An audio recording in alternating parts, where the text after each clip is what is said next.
Hi, everyone. My name's Paul Scalzo, and I'm here with Jackie Hess, a very dear friend of our family. And Jackie is visiting from what part of Kentucky? Just outside of Lexington, little town of Midway. So Jackie is great, very interesting, does everything from train horses to sing. She'll pull into radio stations in Wisconsin and just say, "Can I play my guitar?" Am I correct? Yeah. Yeah, so she does that. So the first thing is she just walked in. I haven't seen Jackie in a long time. She drove 12 hours last night because of an ice storm. And the first thing I noticed that you can't see is a belt buckle, so I'm going to ask her to stand up. Now, what is, open up your jacket a little. What is that belt buckle? What does it mean? I won it this last year at the Liberty Horse Festival. Yeah. So I won it. It's in Lexington, Kentucky, and it's held in October. And the amazing family that I work for, Dan and Elizabeth James, they put on this Liberty Festival, which Liberty is a discipline of horsemanship. And the horse is effectively free, and you're working him around you like dancing with this horse, effectively. Really? So I did a freestyle competition with 3 ponies. Okay. And have you ever watched The Voice from NBC? You know what? I'm going to be, No? I'm terrible. You haven't? No.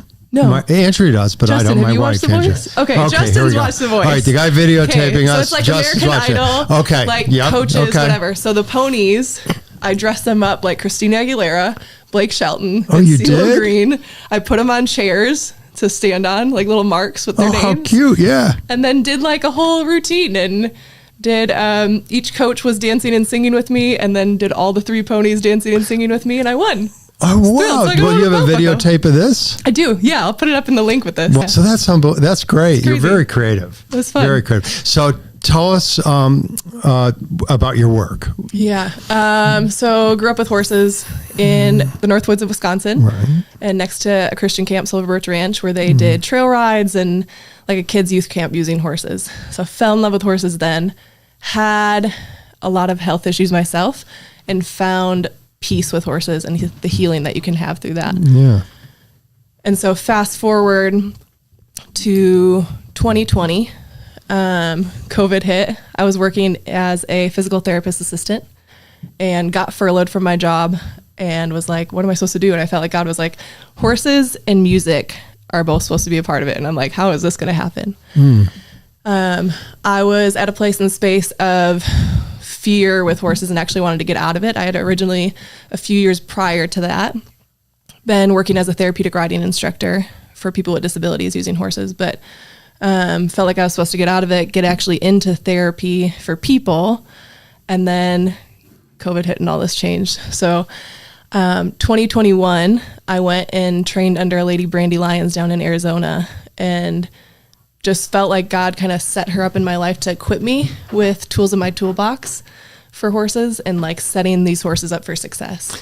Well, before you go any further, what I thought was so interesting, you told me this story before, is how you got your job in Kentucky with, and the gentleman's name is?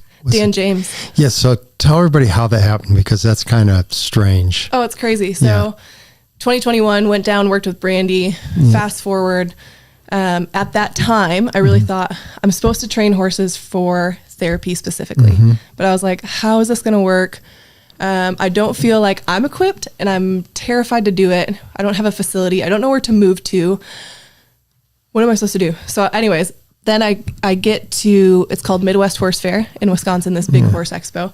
And one of the clinicians there was Dan James, this incredible horseman from Australia who lives in Kentucky. And I watched one of his clinics and walk out of the building afterwards. And who's there standing on the side of the road on his phone but Mr. Dan James. And so I walked up to him and said, "Hey, Mr. James, thanks for your clinic. Like, I learned a lot. I really appreciate it." And this man stops everything he's doing and is like, "Who are you? Tell me where you're from. What are you up to?" And I told him, and he said, "How can I help?" And I've never seen somebody look at me with that much.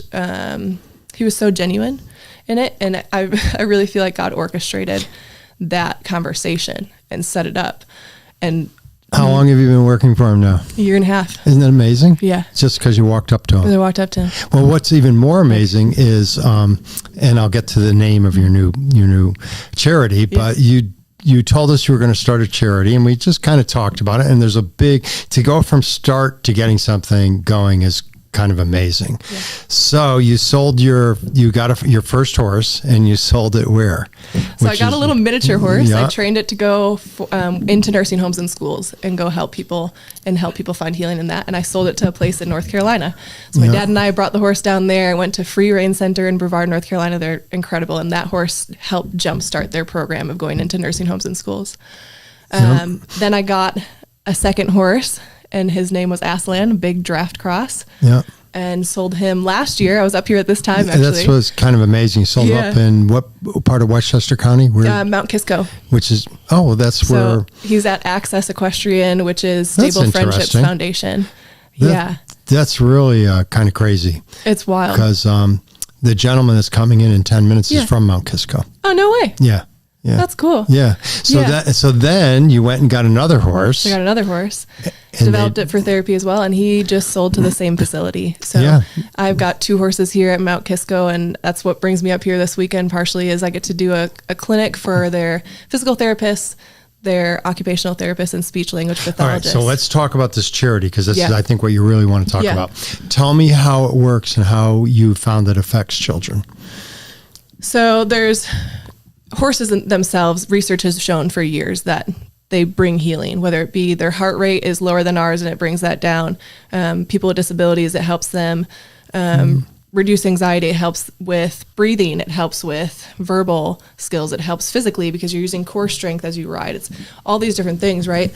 And so the horses that I'm developing specifically are for centers that are providing equine-assisted services. So what is an equine-assisted service? Equine-assisted service is either they're doing adaptive riding, so they're teaching somebody with disabilities how to ride a horse in an adaptive manner, or equine-assisted therapies, which is where these 2 horses went to at Stable Friendships. And it's a PT/OT or SLP, who's an actual therapist for people. Got it.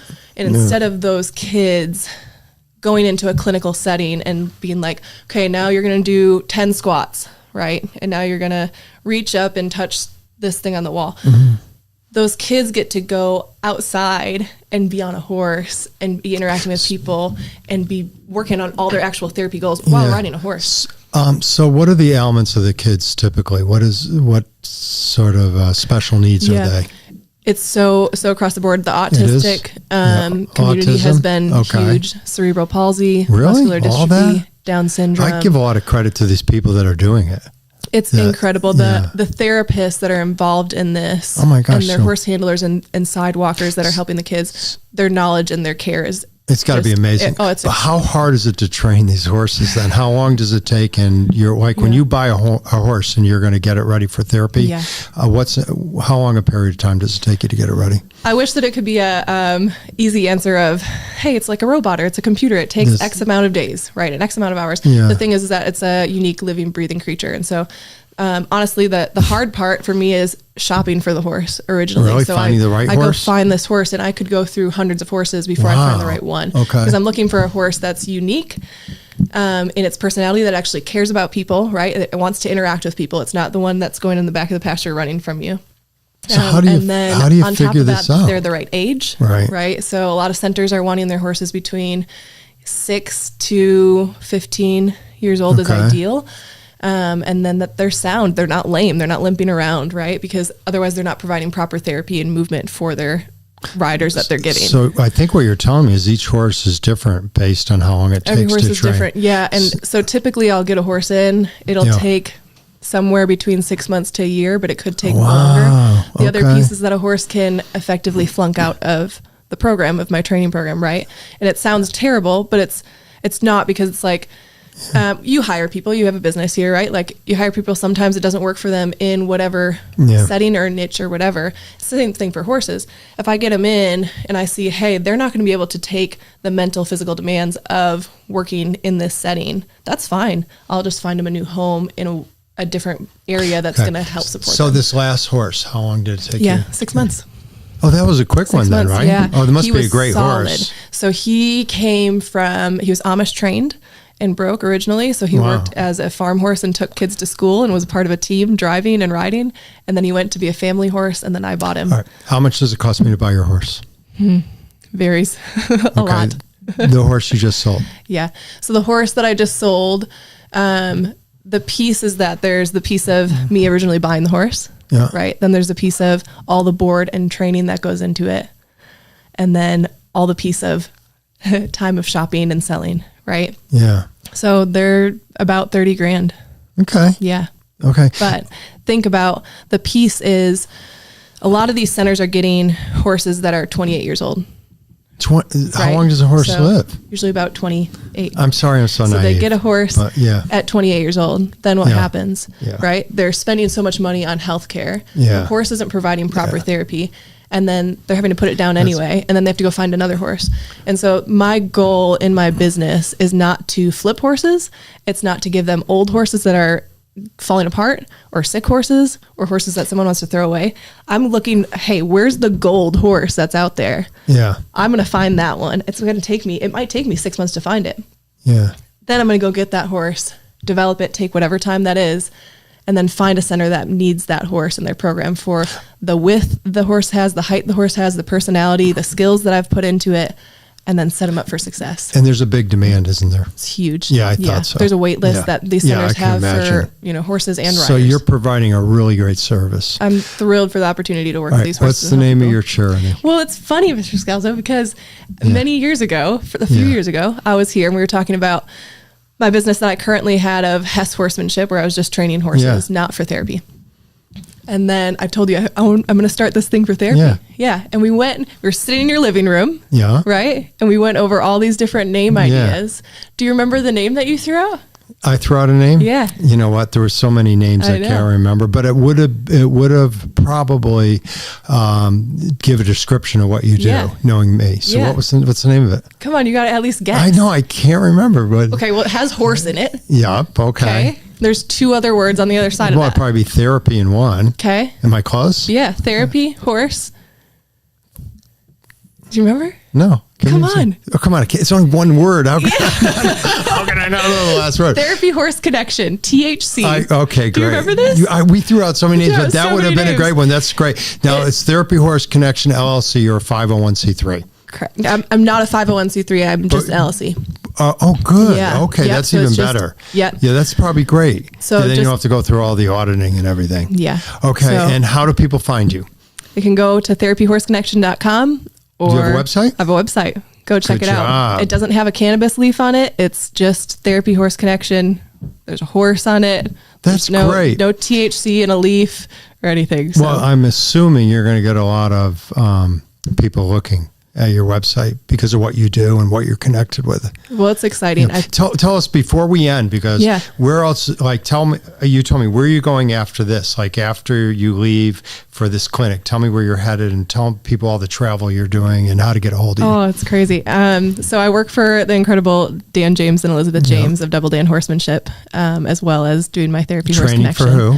So, I'm sorry, say that again. Training for, you guys train horses for. I mean, I think it's a good buzzword. Yeah, he does train horses for Heartland and different movies and photo shoots and all And you're sorts of involved things. in all that, and you're traveling to Canada, Australia, Canada, all over. Texas. I don't know how you do Wisconsin. it. Yeah. It's driving and flying and praying that the horses stay safe and healthy and having the opportunity to learn from somebody. I so think you're incredible. doing wonderful. And I know from the very beginning when you wanted to start this to where you are today, you've been on an incredible journey. So it's so great to see you're doing great. And by the way, you're on my prayer board. Your name's up there, appreciate that. you and Josh. So I pray for you every day. Well, thank so you. I think that's wonderful. Thanks for having me on the podcast. Oh, and no interviewing problem. me We're going to get and with naming Just. my business. You named my business. Oh, well, okay. I'll take credit. I'll take credit I can for say it. at the bottom from Mr. Scalzo. I don't need any money, but thank you. Next time I'll give you some commission. So anyhow, this Jackie Hess, incredible lady, I'll say, singing and training and doing things that she wants to do with her heart. And I think that's great. Thanks so much. Congratulations. Appreciate it. Thanks for being a part of it.